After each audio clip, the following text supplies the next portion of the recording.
All right, this is the copyright disclaimer. The copyright disclaimer under Section 107 of the Copyright Act of 1976. Allowance is made for fair use for purposes such as criticism, comment, news reporting, teaching, scholarship, education, and research. Fair use is a use permitted by copyright statute that might otherwise be infringing. Fair use, fair use, fair use.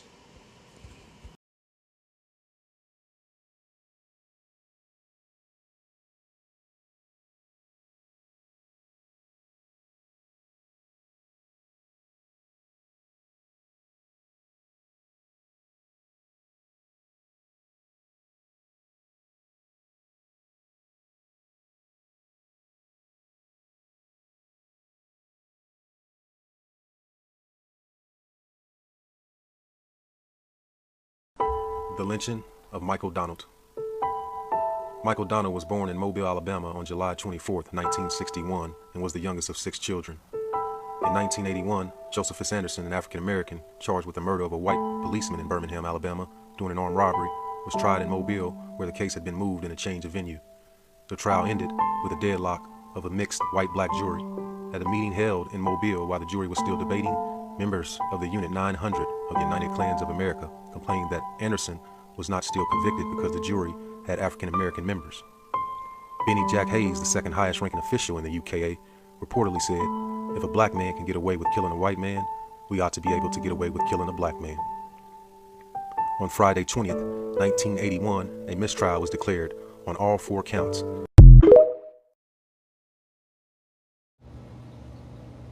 All right, Shalom. We are the Hebrew Israelites from the Indianapolis branch of the Great Millstone. We're here to give all praises, glory, and honor to Yahweh, Ba'ashem, Yahushai, Ba'ashem, Rakadash. Double honors to our apostles and elders of Great Millstone who rule well in teaching us this 100% truth. Salutations to them and our fellow Akim who labor in this truth week in and week out on the highways and byways. Also, salutations to the hopeful elect of the scattered 12 tribes of Israel, scattered to the 4 corners of the earth, that be like it to the speckled bird, also known as your Israelite foreigners and your so-called Negroes, Latinos, and Native Americans. To you, we say Shalom. Shalom. All right, this is another installment of our camp series called For Thy Violence Against Thy Brother Jacob. Today, we'll be dealing with an article from EJI, which means Equality Justice Initiative. A link to this article will be put into the description box of the video. And today's lesson will be on the hanging of Michael Donald. And as you can see on the screen, it's titled, On this day, March 21st, 1981, Michael Donald hanged by members of the Klan in Mobile, Alabama. All right, but before we get into the article, we'll get to open the scripture. Oh, I got it. Go ahead. This is Obadiah chapter. I'm sorry, Obadiah 1 and 8 and 10. Yeah. It says, "For thy violence against thy brother Jacob, shame shall cover thee, and thou shalt be cut off forever." This whole the chapter is dedicated to the demise of Esau Edom, the so-called white man who is the wicked, according to Malachi 1 and 4. All right, and it says it's talking about for his violence against who? Jacob, the 12 tribes of Israel. You know, the so-called Negroes, Latinos, and Native Americans, and those scattered abroad to the 4 corners of the earth. All right, who are Israelites by blood. Okay, not by that dumb conversion Judaism shit. This is about blood. All right, descendants of Jacob. All right, and it says the shame shall cover them. And what's their shame right now? All of their history, you know, is being revealed 365, 24/7, around the clock. The stuff that they've done to the children of Israel and the rest of the world, for that matter. Okay, all right, wherever we are, you know, they just bring havoc everywhere. You know, I was just reading today the leaders of France saying that they've just approved something to remove all of the leaders of Africa that they don't like. Ain't that some shit? You know, you way over here, they way over there, and you mad because they won't do what you tell them to do. You're trying to rape the resources from that area, rape the resources from that area. Okay, that's the shame that's coming upon you. You don't like it. That's why you're trying to erase history. You know, removing stuff from the museums, removing monuments, so on and so forth. Okay, it says you you're gonna be, you're gonna be cut off forever. So hey, we're on the cusp of that right now. You're already angry because your history is coming out. All right, and you're gonna have to pay for it. You're gonna be cut off forever. You will no longer exist.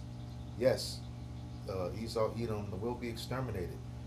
After they serve their captivity for 1,000 years. You're gonna rule over them in righteousness. Okay, and when you don't want to serve, hey, like the scriptures say, you got to be taken out according to Isaiah 60:12. Utterly wasted. All right. It's the article. Okay, all right. We'll go ahead and get into the article. Like I said, it's on the screen. We'll put a link to this article in the description box of the video. It says, on March 21st, 1981, a 19-year-old black man named Michael Donald was beaten, strangled, and slashed at the throat and hanged in Mobile, Alabama by two members of the United Klans of America. If I may jump in there real quick, I'm bringing out Amos 1:11, but you'll see this precept. It does come out a lot. All right, when we're going through this for thy violence against thy brother Jacob, man.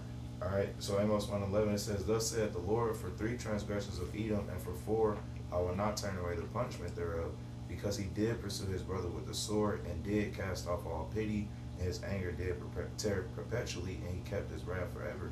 All right, so in the first couple sentences of this article, you can see a prime example of him casting off all pity, man. All right, because a lot of times, man, what they did to Jacob was overkill, man. All right, it said he was beaten, strangled, slashed at the throat, and then they hung him, man. All right, that's a prime example of not showing no pity at all, man. Mm-hmm. All right, they had already beat him probably half to death, I'm assuming. All right, strangled him and slashed his throat, and then on top of that, they hung him, man.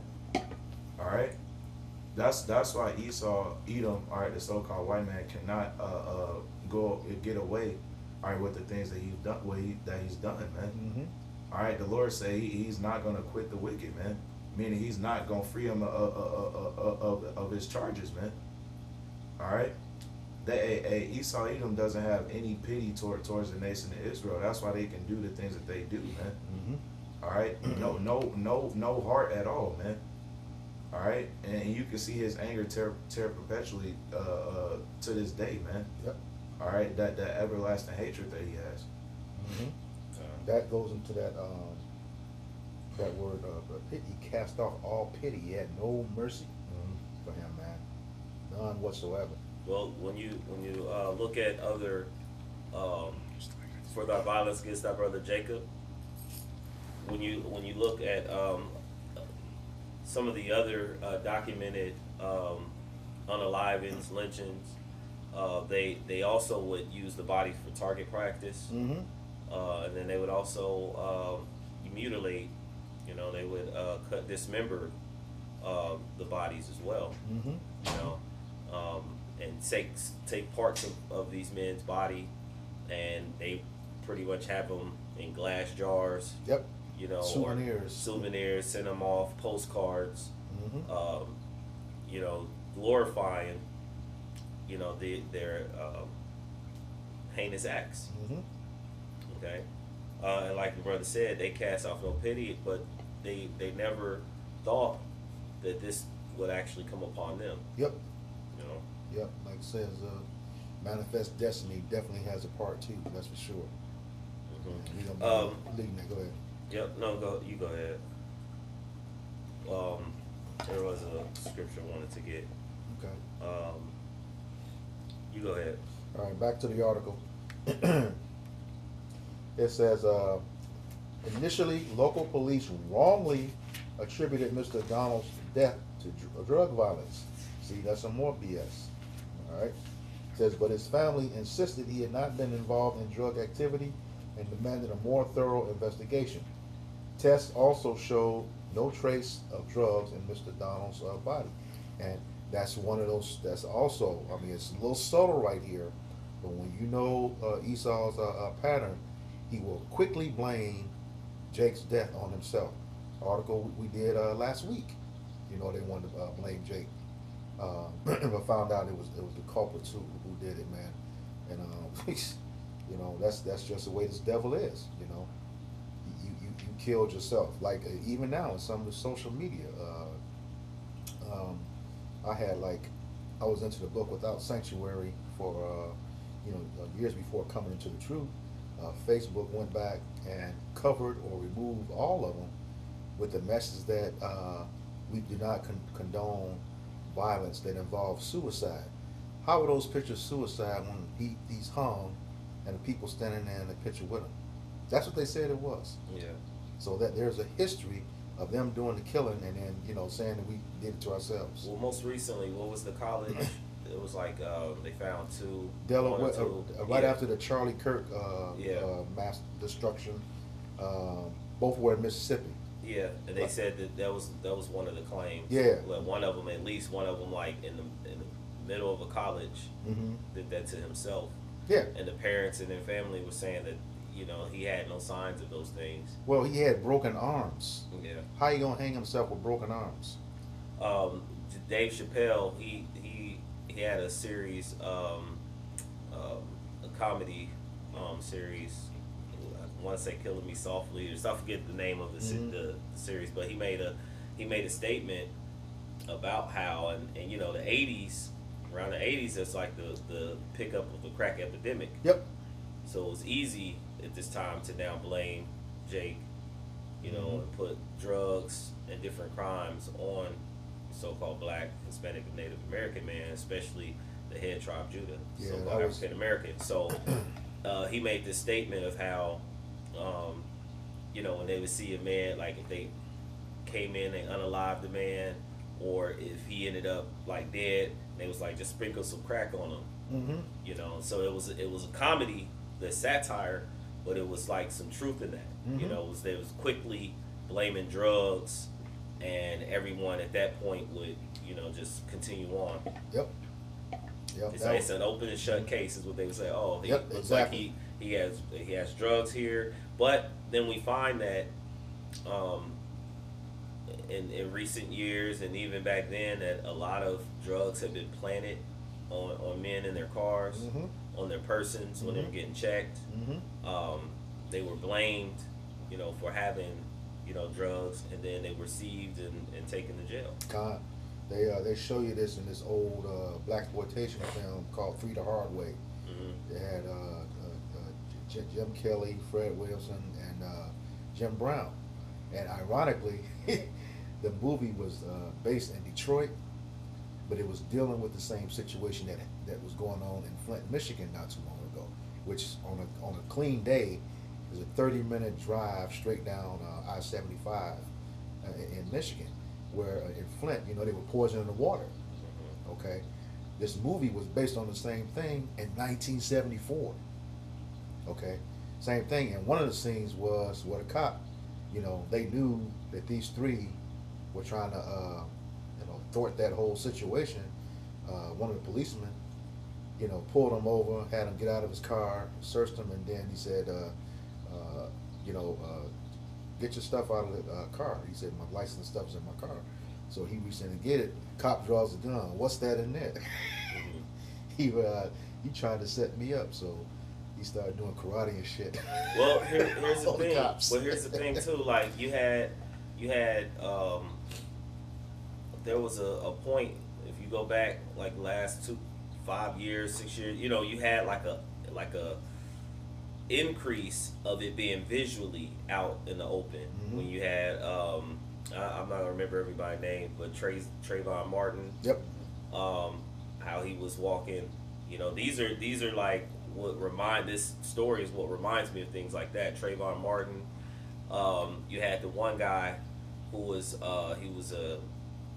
he was like a janitor, or he worked at the school, but he actually told the police that he had the gun. He was like in North Carolina, I believe it was, and he told them that he had it in the car, and his woman was like the driver, and he ended up getting Philando Castile, Philando, Minnesota, yeah. You had the one female who later went to jail, and she was Sandra Bland. Like you started seeing this was like back to back to back, and then of course they stayed on George Floyd. Yep. you know. But then prior to him, you had the one big guy in New Jersey, Eric Garner. Eric Garner. Mhm. See, like we're like these were, and then there's a list. The one young man, Oh. the young man who had a toy gun. It had the orange at the Tamir tip. Rice. See how you know. So these things has been like pushed in it, like it was put out in the media for our people as a terror. Yep. You know, to be scared, and then what happens is you start to see folks like trying to riot, or not riot, but like they go out and they try to fight for rights and things like that. And then at the same time, you're trying to teach their children, well, when they show up, put your hands on the steering wheel, put your hands here, make sure you talk polite and you do these certain things. But yet, you know, you do those things because it tells the scripture say at all possible live peaceably with all men.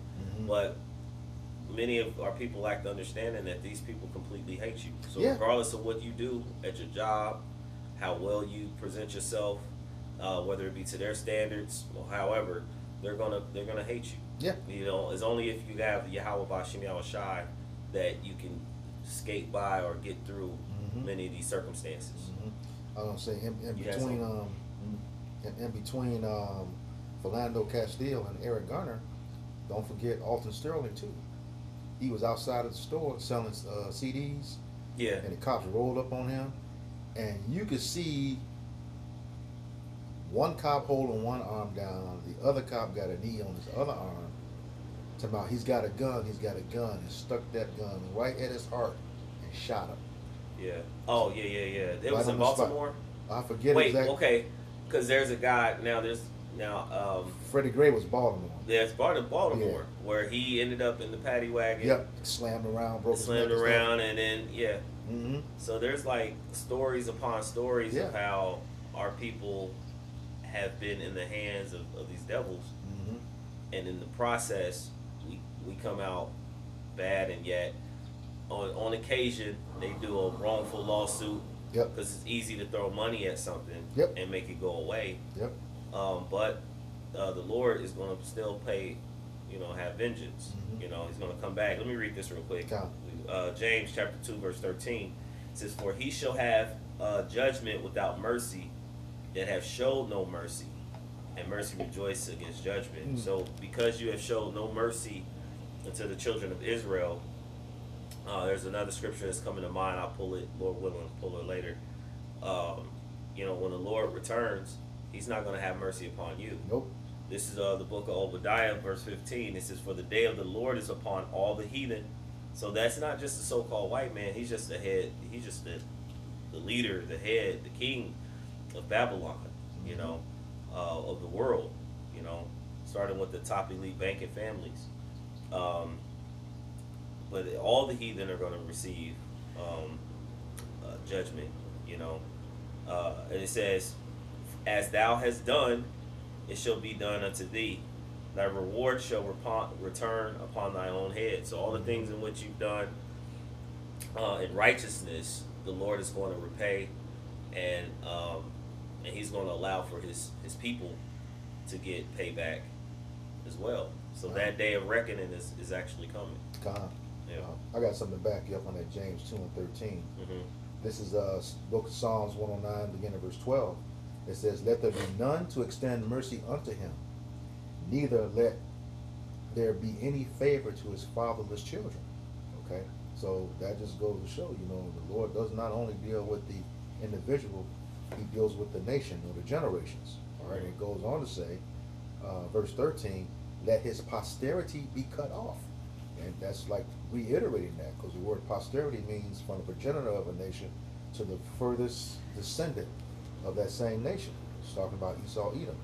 And then the generation following, let their name be blotted out. So, like I said, they're going to pay. They're going to be no more, man, when it's all said and done. All right? Yes, I'm I mean, just a real quick one. It's Exodus 23 and 1. It says, "Thou shalt not raise a false report. Put not thy hand with the wicked to be an unrighteous witness." But you know, the main point being, "Thou shalt not raise a false report." And they a lot of these stories, you'll see that they did that a lot, man.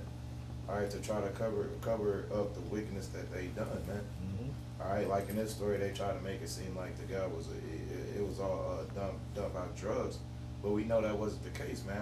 How does someone on drugs, all right, hey, beat themselves, slash their own throat, and hang themselves, man? That don't even make sense, man. But that's the things that Esau was able to get away with because he's in power, man. Mm-hmm. All right. So hey man, Esau, hey, they have a heavy tab to pay. Yep. All right. Yeah, we'll get more on the article. Yep. Okay, back to the article. It says, authorities later charged Klansmen Henry Hayes and James Knowles with Mr. Donald's murder and charged Benjamin Cox Jr. as an accomplice. Man, that sounds just like the dudes in Georgia. What was the guy's name? He hunted him down and shot him down? I forget his name. It says, evidence revealed that local Klan leaders had been monitoring the trial of Josephus Anderson, a black man charged with killing a white police officer in Birmingham, Alabama. When that trial ended in mistrial on March 21st, because the jury was unable to reach a verdict, members of the Klan in Mobile sought to make a violent response. If a black man can get away with killing a white man, said Benny Hayes, a high-ranking Klansman and father of Henry Hayes, we ought to be able to get away with killing a black man. Michael McDonald was killed that night. Okay. It says all three white men charged with Michael McDonald's death were convicted. Mr. Knowles and Mr. Cox received life sentences and were later paroled, while Mr. Hayes was sentenced to death and executed by the state of Alabama in 1997. In 1984, Michael Donald's mother, Beulah Donald, sued the United Klans of America. She ultimately won a $7 million wrongful death suit, and though very little money was collected, the ruling did bankrupt the white supremacist organization. All right, that's the end of the article. All right. Precept. I was gonna say here, what they didn't include here, I watched some supplemental videos. When also they didn't get money, property was seized. You know, in that case. Now I don't know if she still has it or not, but probably not. You know how they are. It was seized, so something was collected. Is that last part? Yeah, that was the last Okay. part. Okay. This is precept. I was looking for one, but came across this one. It's Proverbs 28:15. It says, "As a roaring lion and a raging bear, so is a wicked ruler over the poor people." And of course, the poor of the people are the Israelites, and we're currently under a wicked rulership. And I just pulled that up as far as in the chat, as far as the meaning, and it just gives imagery. It says the lion, charging bear. Just says in the ancient world, these animals symbolize fear, violence, and destruction. And so this is what a wicked ruler, Esau, Edom, so-called white man, has been to our people, a complete terror unto our people. And then they project, those very things not only upon our people, as far as calling them criminals, calling our people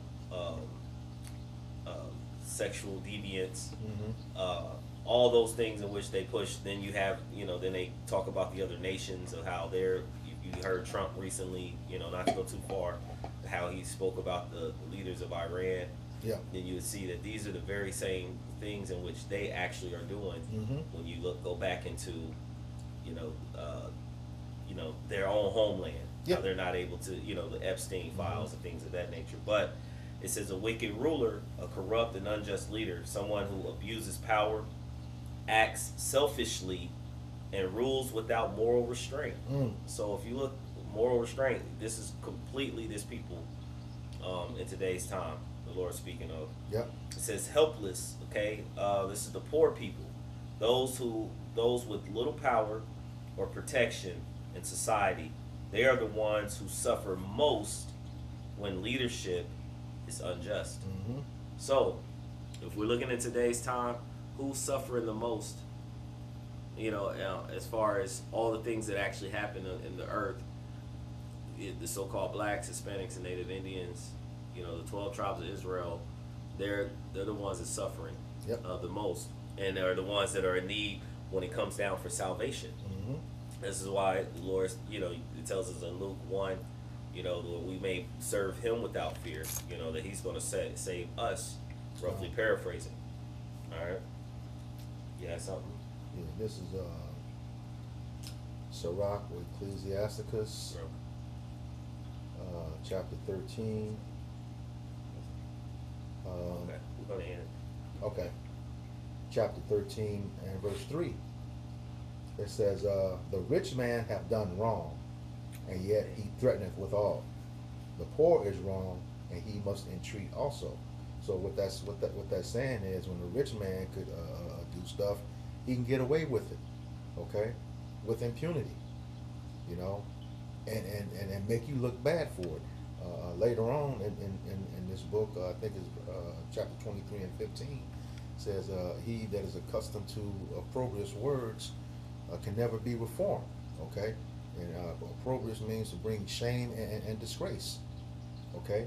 Which, goes into the accuser of our brethren, which is Esau Edom. Okay, he will never be reformed, all right? It's like he cannot he cannot learn righteousness. That's what this devil is, okay? And then it says the poor is wrong, and he must entreat also. So even when you tell the truth on these people, you get penalized for it. Okay, you don't want to have to apologize, even if it's the truth. Okay, that's what that means. Let me jump in real quick. Go ahead. This is Proverbs, and you can speak on it. Proverbs chapter 18, verse 23. It says, "The poor uses entreaties, but the rich answer roughly." Yeah. That's there. The poor using entreat. Oh well, I'm sorry. That's not what I really meant. You have to apologize to these people. And I tell you, us out here doing this work, no, you're not going to tell us something is red and we can see that it's blue. We're going to tell you just like it is. Don't give a fuck how you feel about it.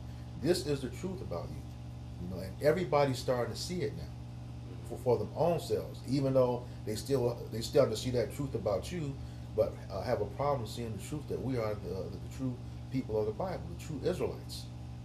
Okay?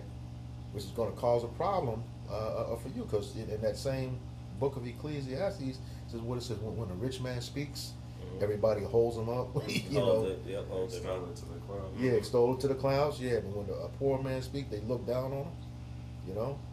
And that's okay, because what's that? Wisdom of Solomon 5 is going to tell you they're going to be pretty much amazed by the strangeness of our salvation. They're like, shit, that was them we was talking about. Yeah, you're gonna catch it. But yeah, that proverb. Read that again. Yep, Proverbs it says 18. Proverbs chapter 18, verse 23 says, "The poor useth entreaties, but the rich answereth roughly." Mm-hmm. And that's the thing. They could be brash about their response. You hear that term? They double down on this and even though they're wrong. Mm-hmm. They double down on it. That's what that means, because they have the power. They control the media. Can pretty much change the narrative of any story.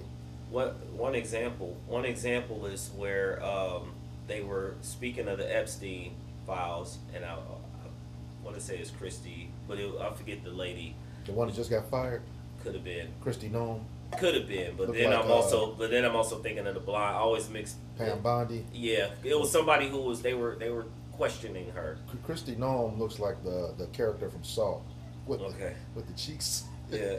So they were questioning her this, and she pretty much has said this is answering roughly. They're asking her about these Epstein files, and she says, she's like, everybody was worried about the Epstein, roughly paraphrasing. You worry about the Epstein files, she said, but stocks have gone up. All the Dows, 50,000 points. That's Pam Bondi. She said that. Yeah, Pam Bondi. Okay, blonde airhead. Yeah, so it's like, get over it. Yeah. When they talked about us, lift up, your boots, pull yourself up by the bootstraps, And they just stole the straps. Exactly. So these are the things. They talk about how the enemy, he puffed up. Yeah. And he's also doing it toward, his own brethren, Yeah. his own brothers. Yeah. The other nations, You know, he actually started that off. When I say he, Trump, when he stood before these people at NATO and spoke about how, and he tells you how, you know, men of these other leaders, how of a bad job they're doing, you know, and how they're not good leaders. And he speaks that strongly, you know, about certain ones when certain names come up, you know. That puffeth up, I got a precept to back you up on that. This is Psalms 10, and put it in context. I'll start at verse 4. It says, the wicked, through the pride of his countenance, will not seek after Yahweh Bashem Yahushai. Yahweh Bashem Yahushai is not in all his thoughts. That's because he thinks he is the Most High. You know, the scriptures tell us that. You know, he set his nest above the stars, as if he is Yahweh Bashem Yahushai and none else. And it goes on, verse 5 says, his ways are always grievous. That goes back to that wrongly, you know, what was at the end of that? Proverbs 28, 23? 23, it says, 23, it says, Slovakia was 1823. Yeah, 1823. Yeah. 1823, it says, the poor uses entreaties, but the rich answereth roughly. Yeah, see, the rich answered, and that's just what she did. You know, when she was asking about, don't be focusing on this. You know, the Dow's up. It's up by about 50,000 points. You know, it says his ways are always grievous. Thy judgments are far above out of his sight. That's because he thinks he's the Most High. All right, and he's not. He says, as for all his enemies, he puffeth at them. You know, I'm in power. What are you going to do about it? I can do what I want to do. It's like Trump said about using the military bases of Spain and who else? He's like, they're ours. What are you going to do about it? Yeah, he said he's going to use it anyway. If he wants to, he's gonna land in there if he needs it and use it. But that's that example of him puffing at his enemies because the power's in his hands. All right. Well, so with that, we hope that this lesson was edifying, uplifting, exhorting of some sort to the like body of true believers. Before we end, we'd like to give all praise, honor, and glory to Yahweh, Ba'ashem, Yahushai, Ba'ashem, Rakakodash. Double honors to the apostles and elders of Great Millstone. Peace and salutations to the hopeful elect scattered throughout the four corners of the globe. Until next time, all those listening learn to you. We say Shalom. Shalom.